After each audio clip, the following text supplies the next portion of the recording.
আমাদের যেই প্রধানমন্ত্রী কিছুদিন আগে বিদায় হলো, সারা বাংলাদেশে ওনার কিছু ঘর আছে, উনি কিছু ঘর বানায় দিছে, হাজার হাজার ঘর বানায় দিছে, এটা প্রশংসার দাবিদার। কিন্তু ওই ঘরগুলাতে নিজে যাইয়া দেখছি যে অবস্থা, ঘর বানানাই মনে হয় যেন গোডাউন বানাইছে। আবার বানাইছে নিজের দলের লোকেরা দখল করে বাড়াও খাইছে, এমন দুর্নীতিও আছে না না।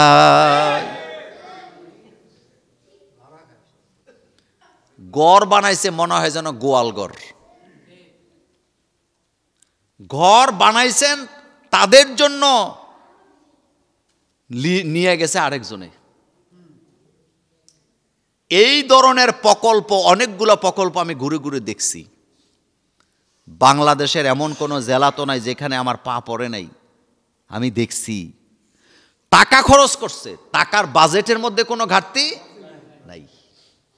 এত নিচা করে ঘর বানাইছে, গরমের দিনে থাকা মুশকিল। আবার যারা ঘর পাওয়ার দরকার তারা কি নাই, পায় নাই। পাইছে কারা? যাদের আছে।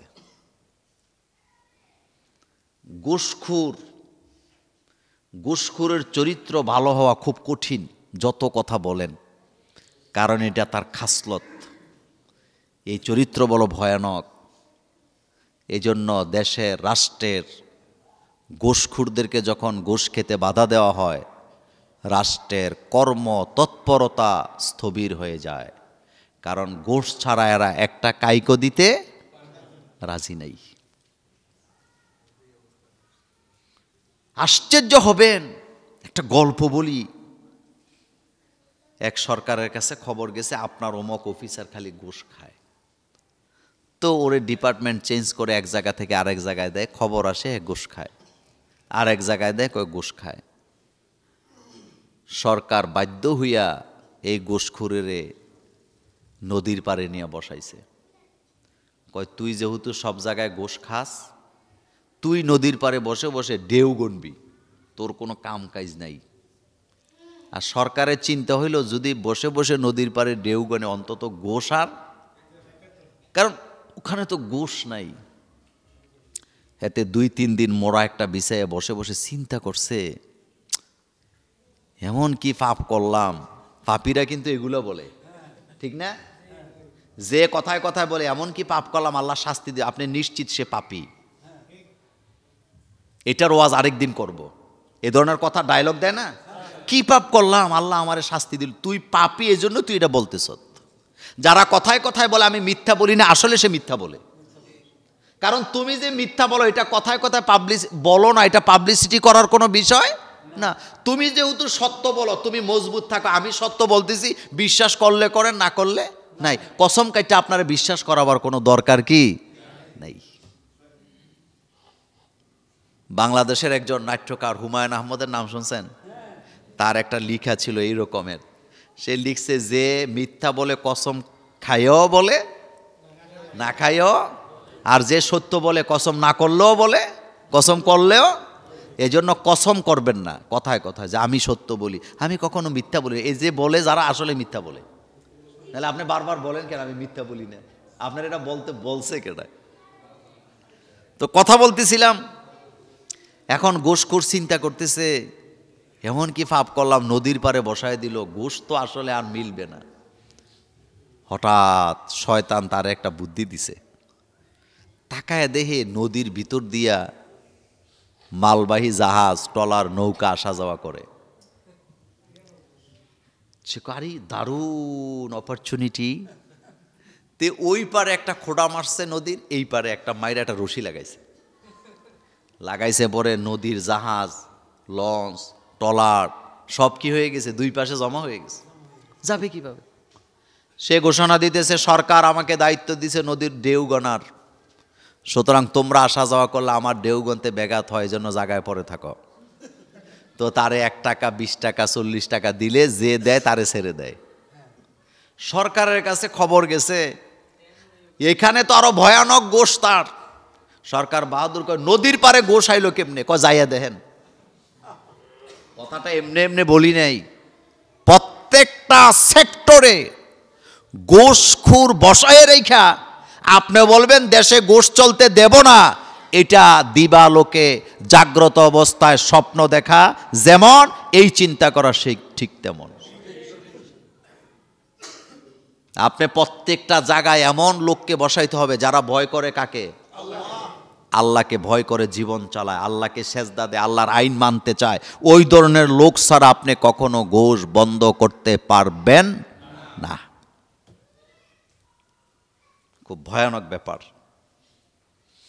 ওই দিন একটা মাহফিল থেকে আসতেছিলাম, এ কথাটা দিবা না মিডিয়াতে, তো যৌথ বাহিনীর অভিযান চলতেছে। ওই দিন রুবেলে ছুটি নিছে, তার নানি মারা গেছে। তো লিটন মোল্লা গাড়ি চালায়, তার নাই ড্রাইভিং লাইসেন্স, আমার ড্রাইভিং লাইসেন্স আছে।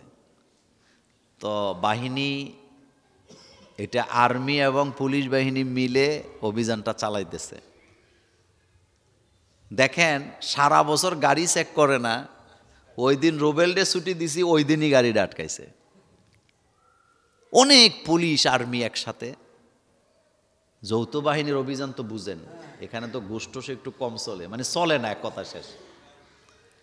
তো গাড়ি যখন থামাইছে, লিটন কয় স্যার আমার তো ড্রাইভিং লাইসেন্স নাই। আমি কই এতক্ষণে ঠিক আছে, যেখানে বাঘের ভয় ওই দিনই ঘটনা।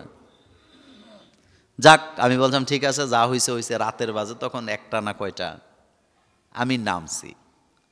নামার পরে আলহামদুলিল্লাহ সবাই চিনছে। তো আর্মিরা আমাকে কয় হুজুর আপনারা তো অনেক শুনি, ভাল লাগে, এখন এটা তো কাগজ দিয়ে একটু দেখবো। আমি কোনো সমস্যা নাই। তো কাগজ দেখছে, দেখার পরে দেখে গাড়ির কাগজ ঠিক আছে। এখন কয় হুজুর ড্রাইভিং লাইসেন্সটা লাগবে। তখন আমি বললাম যে দেখেন ঘটনা এইরকম ঘটছে, এটা বলার পর একটা হাসি দিছে।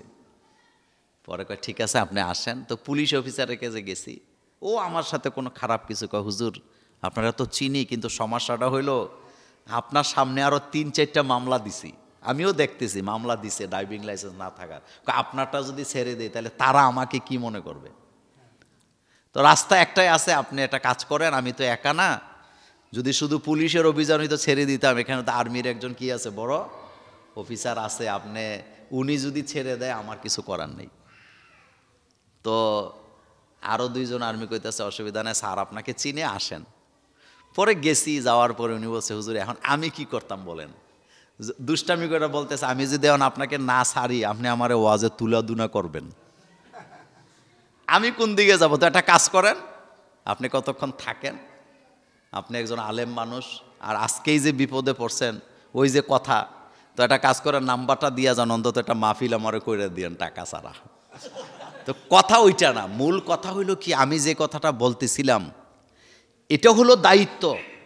এটা তাদের কি, এই যে টাকা নিয়ে ছেড়ে দেয় নাই, আমার কাগজ নয়, এটা আমার অন্যায়, অবশ্যই অন্যায়। আমাকে জরিমানা করা এটা কি, এটাই বাস্তবতা, এটাই আইন।